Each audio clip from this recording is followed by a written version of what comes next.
So today's daily word. So some of you know the daily word. It's this magazine. It comes in this big print version, which helps if you're over 50. Um, or if you need glasses like this. And we have a smaller version too, and we have some of these out in the back, and you can pick them up. We subscribe to them, and there's a donation you can make, or you can subscribe online to the Daily Word. The Daily Word's been around for about 90 years, published by Unity in Unity Worldwide Ministries in Kansas City.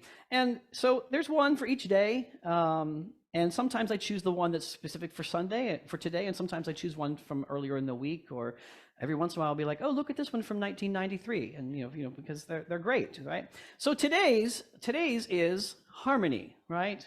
I like that one. We'll talk about that in a minute. But today's is harmony, right? September 25th. I don't know how we got to the end of September, but here we are. We're actually in fall already. I don't know what happened, but the sun is now below the equator. Harmony, and the sentence is, harmony is the song of my life, all right? Harmony is an integral part of music, adding layers of intricacy and depth. Without harmony and rhythm, a musical composition would be little more than a dissonant cacophony. There's a big word, cacophony, chaos, right? I think Reverend Donna's mic is still on. Do you want to do that, or do they? I mean, I appreciate the mic'd, but I just thought if you start to cough or something, yes, okay. So without harmony and rhythm, a musical composition would be little more than dissonant cacophony, right? Chaos. With the resolution of each chord and the synchronization of every note, a symphony can touch my soul with peace. Similarly, my soul finds peace as I seek accord in my relationships and every interaction I have. From a place of love and tranquility, I bring compassion to every situation. With the give and take of compromise, I build understanding and trust. I approach every interaction with faith and the expectation of harmonious results. Harmonizing my mind and heart with the world around me, I welcome and do my part to create goodwill, meaning, and beauty. There's a scriptural reference that supports this too from the Bible, from the New Testament. Romans 12:16 says, "Live in harmony with one another." So if biblical scriptures apply to you, if that's something that resonates with you, that's one that supports that. Live in harmony with one another, Romans 12:16. So we could say together, please, if you would, harmony is the song of my life. Okay, so several years ago, I actually wrote a blog. I thought, oh, I'm going to start writing blogs. I mean, has anyone tried writing a blog or even writing a journal when you start one day and you get it done, and then you might get the second day done, and by the third day you've moved on? I mean, how many times have I started a diary or a journal? And in this case, it was 2017. I remember very specifically. I was in Chicago, Illinois, and there was a lot of really positive, great changes in my life. I'm like, I'm going to write a blog, and I wrote a blog, one.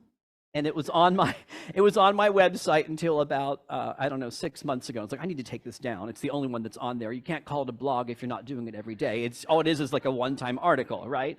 So ironically, it's not ironic. There's nothing ironic about it. But the article was harmony.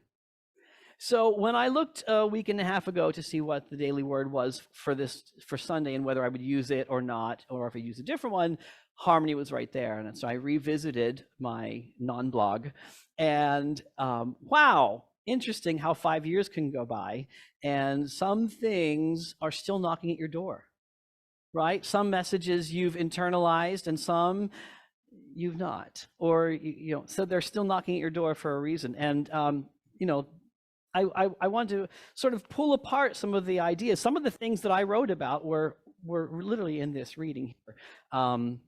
but I want to sort of revisit that with you for a little bit. And today's my topics today, there were multiple.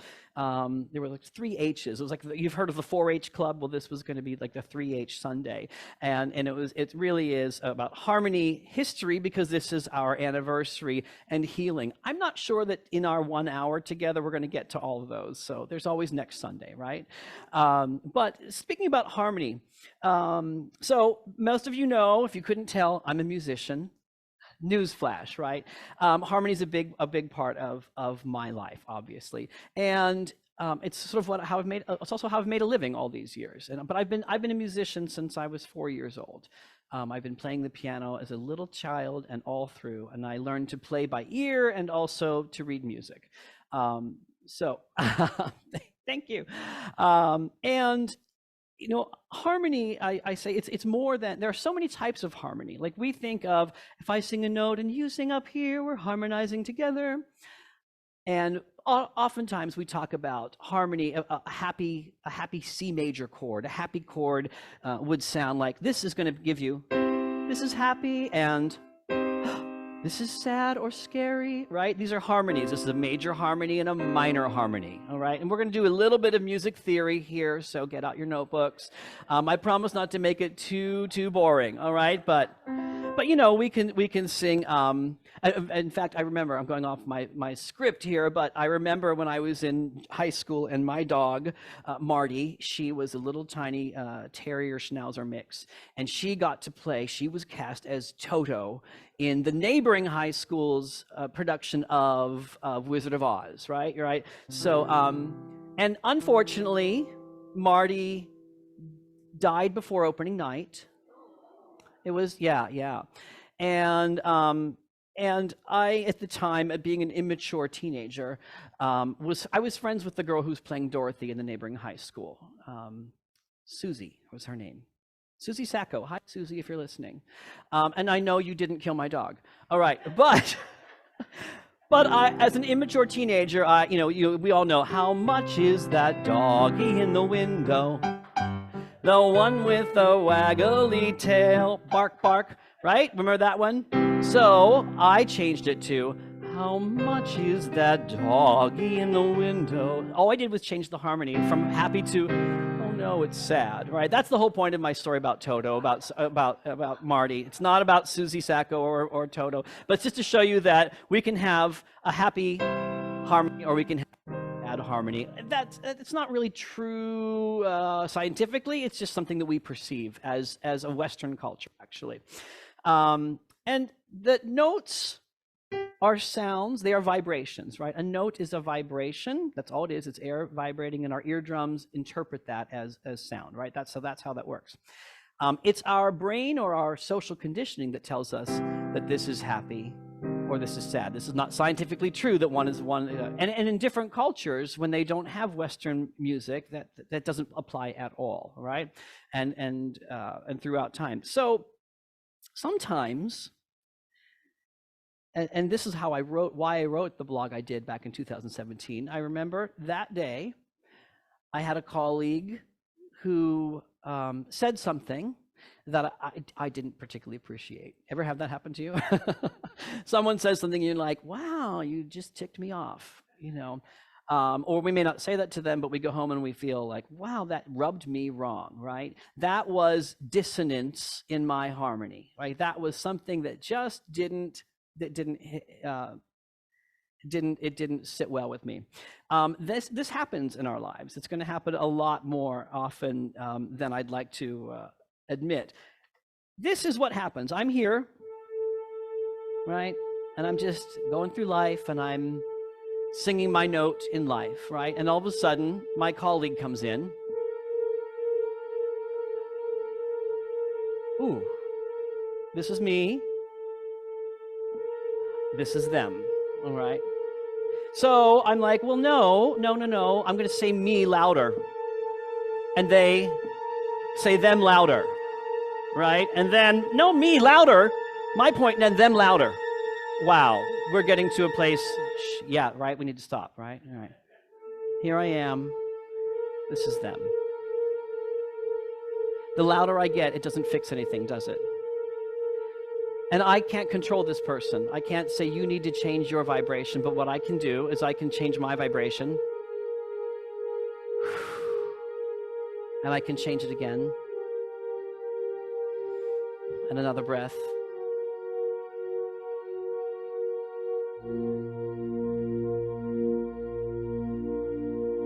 And here I sit in harmony with that person. It's me who changes my vibration, right? I can't change the vibration of another person. That is what, when I think of harmony, and we talk about being in harmony, we sing in Let There Be Peace on Earth, right? In perfect harmony, we talk about being in harmony. This to me makes it literal. Because I'm a musician, it speaks to me about the difference between this and this, and how I'm the one that can change that by changing my own vibration. So I invite you this week, if someone ticks you off, I say this every week, don't I? You'd think that I have a really miserable life, right?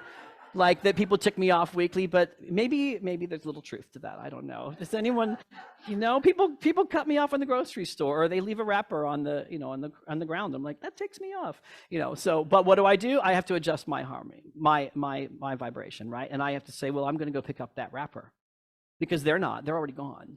Right? They've already pulled into the parking space. They already did cut me off. So what do? I have to adjust my thinking. Unity principle number 3 says what? That our thoughts and our beliefs are what create our reality. So I'm the one that's creating the fact that that wrapper on the ground is making me angry, or making me upset or indignant about something. So all I can do is change my thoughts about it and go pick up the wrapper, right?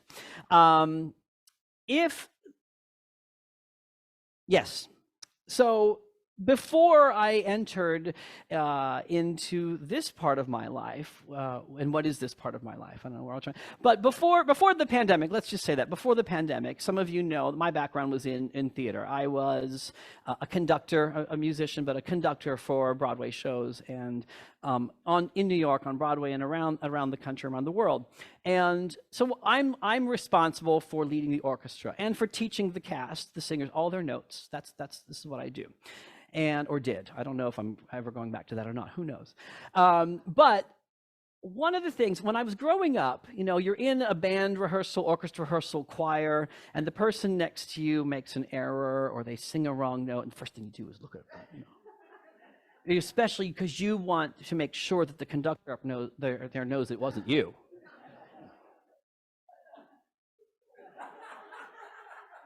It was Donna's mic was on, right? So that's, as a child, that's what we do. We're sort of like, let the world know that it wasn't my fault, right? It wasn't my vibration that was off. Well, that was, what. Obviously, when you move into the professional realm, that's not something you're going to do, right? You're going to be, we just let that person do what they do, and what I do is then I check my own stuff, check my own music, check my own voice. Maybe I'm the one that's wrong. That's something that I didn't know perhaps before I was as evolved as a human being, or as evolved as a professional musician. And again, I bring this to our lives. Are we always looking over at the person and letting the world know that it wasn't me who messed up, it was that person over there? Or are we able to check our own score, check our own music, check our own notes, and make sure that that we are in alignment with what should be in the musical piece of life? So that is another way that we can sort of structure our lives, that we are being more harmonious, that we're not pointing the blame towards someone else. Even if they are off, just check your own lane. I have a director friend who used to say, tend to your own garden, right?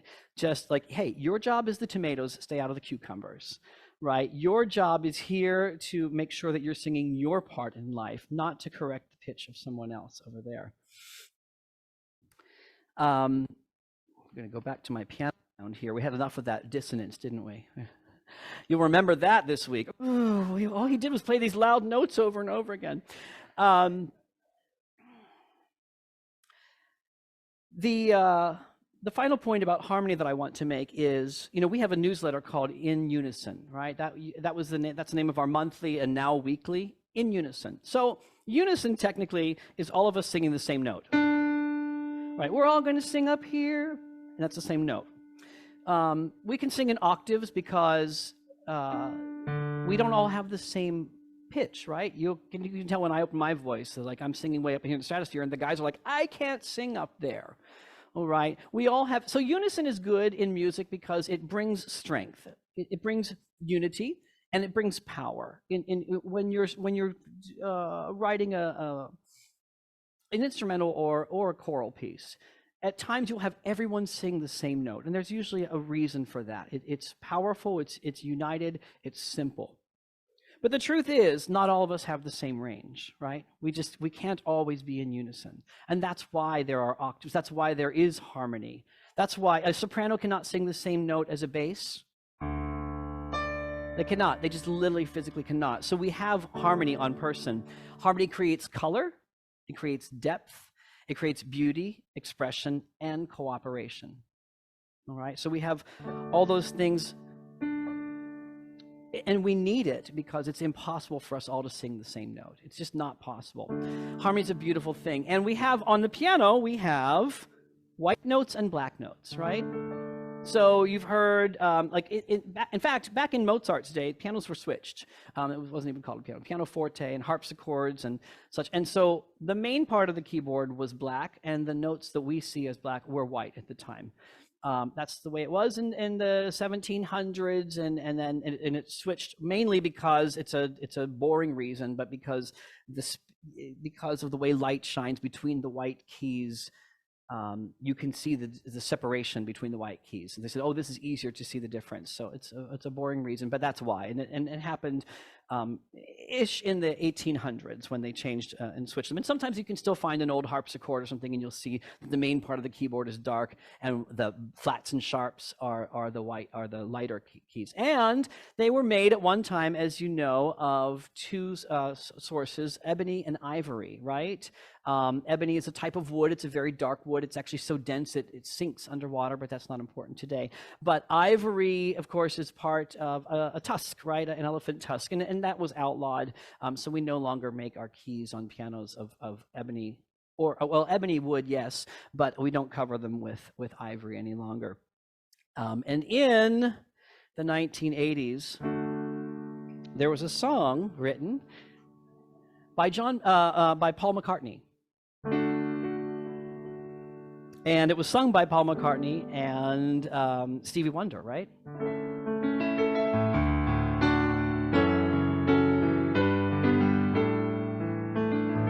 Ebony and ivory live together in perfect harmony, side by side on my piano keyboard. Oh Lord, why don't we?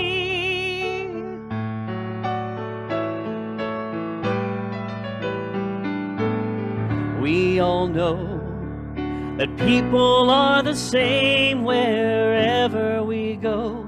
There is good and bad in everyone. We learn to live when we learn to give each other what we need to survive, together alive. Ebony and ivory live together in perfect harmony, side by side on my piano keyboard. Oh Lord, why don't we? Side by side on my piano keyboard. Oh Lord, so can we?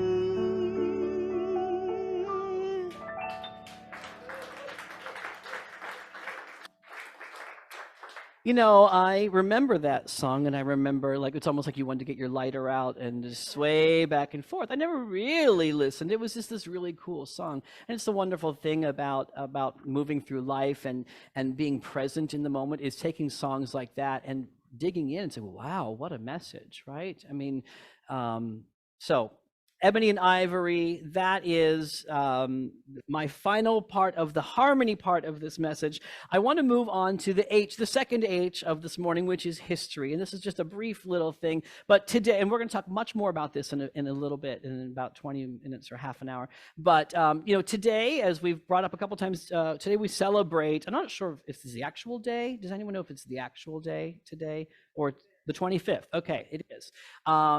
Is the anniversary of Unity in the Olympics.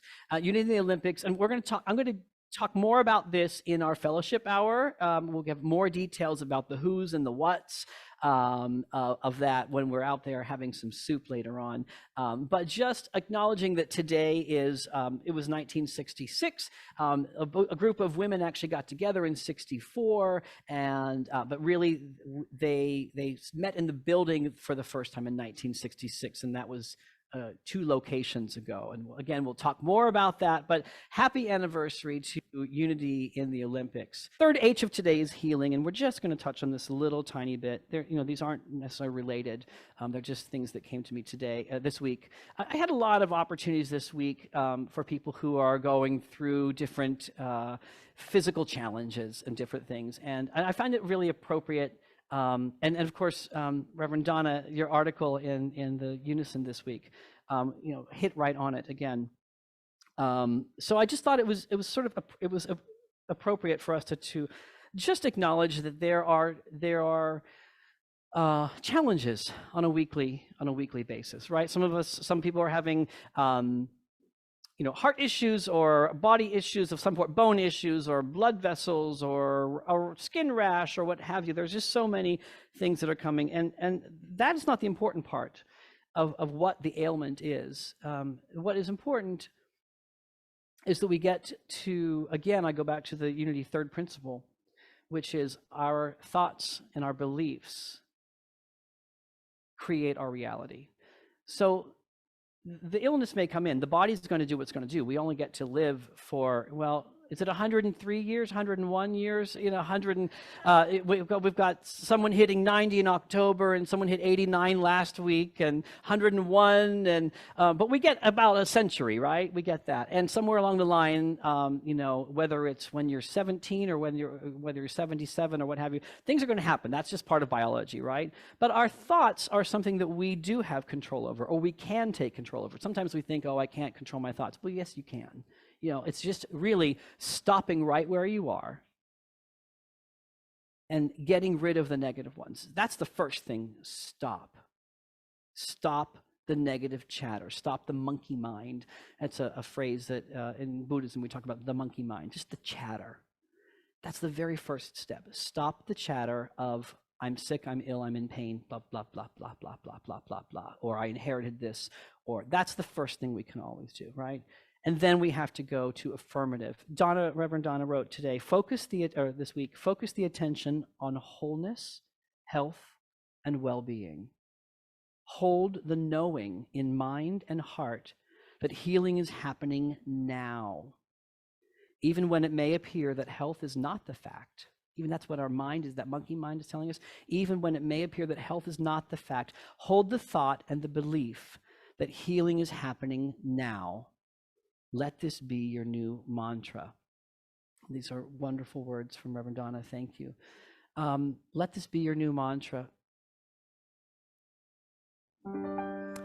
Let's go ahead and put those lyrics up.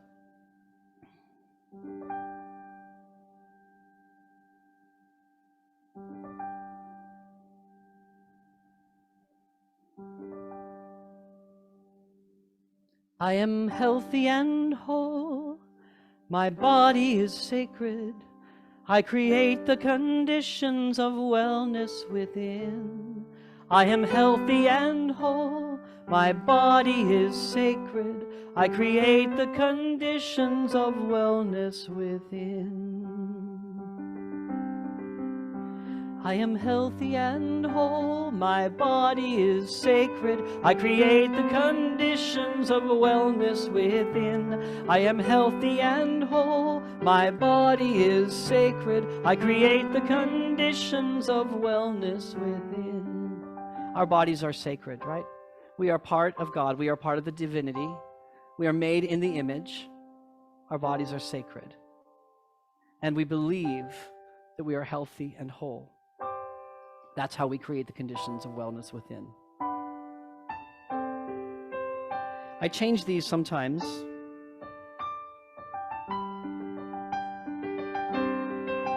I am healthy and whole, my skin, it is sacred. I create the conditions of wellness within. I am healthy and whole, my skin, it is sacred. I create the conditions of wellness within. I am healthy and whole, my heart, it is sacred. I create the conditions of wellness within. I am healthy and whole, my heart, it is sacred. I create the conditions of wellness within. Oh, I am healthy and whole. Oh, I am healthy and whole. Oh, I am healthy and whole. Oh, I am healthy and whole. I am healthy and whole. My lungs, they are sacred. I create the conditions of wellness within. I am healthy and whole. My lungs, they are sacred. I create the conditions of wellness within. So I invite you now, if you have something you'd like to offer up that we can honor as sacred within you, just shout it out and we'll sing with you. We have a stomach. Stomach is our first one. I am healthy and whole, my stomach is sacred. I create the conditions of wellness within. I am healthy and whole, my stomach is sacred. I create the conditions of wellness within. Someone said bones? Yes, bones. My bones, they are sacred. I am healthy and whole, my bones, they are sacred. I create the conditions of wellness within. I am healthy and whole, my bones, they are sacred. I create the conditions of wellness within. Oh, I am healthy and whole. Oh, I am healthy and whole. Oh, I am healthy and whole. Oh, I am healthy and whole. Eyes, my eyes, they are sacred. I am healthy and whole, my eyes, they are sacred. I create the conditions of wellness within. I am healthy and whole, my eyes, they are sacred. I create the conditions of wellness within. Almost. We'll do that one next. What else? Liver, liver, yes. Yeah, I tell myself that every Saturday night on my third glass of wine. I am healthy and whole, my liver is sacred. I create the conditions of wellness within. I am healthy and whole, my liver is sacred. I create the conditions of wellness within. Someone wants to sing big. Oh, I am healthy and whole. Oh, I am healthy and whole. Oh, I am healthy and whole. Oh, I am healthy and whole. Any more?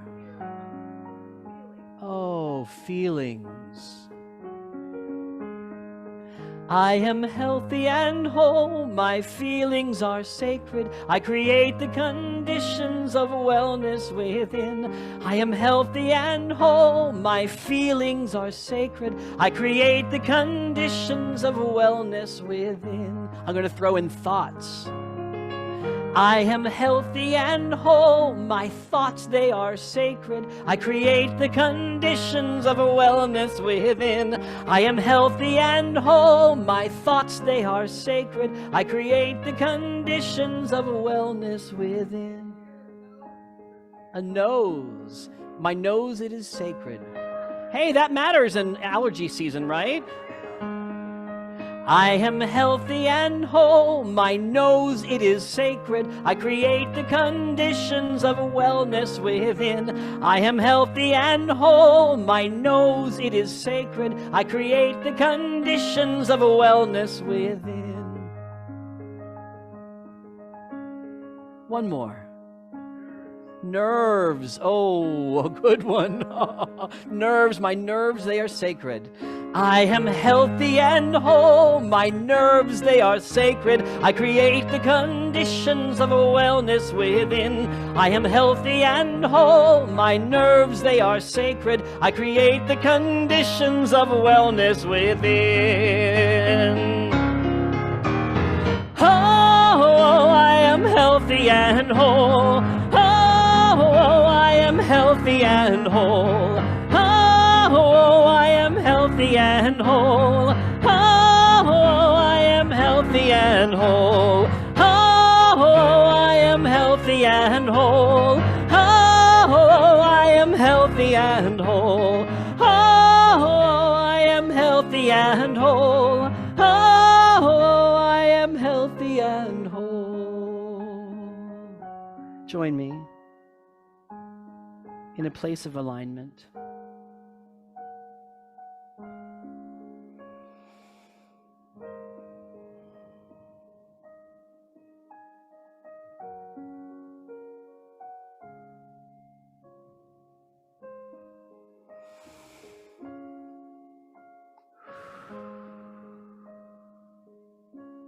We acknowledge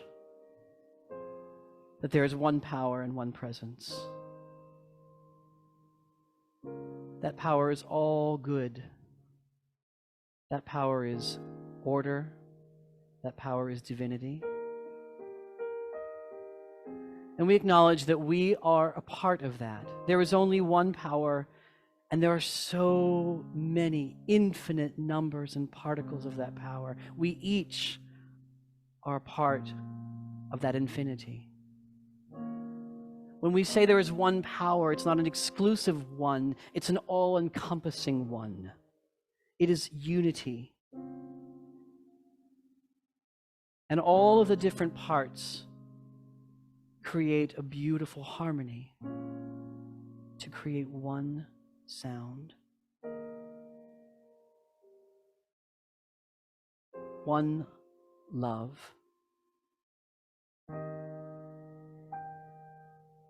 One presence. We bring before this one presence, before all of us united in harmony, in unison, in octaves, we bring before this oneness our desire for peace, our desire for harmony, a desire to resolve dissonance, to resolve any perceived health challenges. And we know that because we are part of this oneness, because we are itty-bitty particles of the great, vast oneness, that we are part of the solution. We needn't ask for the solution, we just need to be the solution. We stop the negative thinking. We stop the repetitive messages. We stop the perception of illness. And we live in the reality of wholeness. Again, we say we stop the perception of illness and we live in the reality of wholeness. We know this is so because we know that we are part of the one power, the one presence. We know that we are the goodness personified. We know that we are order in human form. We know that we are divinity. Every speck of our creation is divinity. And so we affirm all this to be true. We affirm our wholeness. We affirm our perfect health. And we align with all that is. Even if our perceptions, our human perceptions, see it as askew or dissonant, we know that it is not dissonant. It is perfect harmony. And so it is. And so it is. And so it is.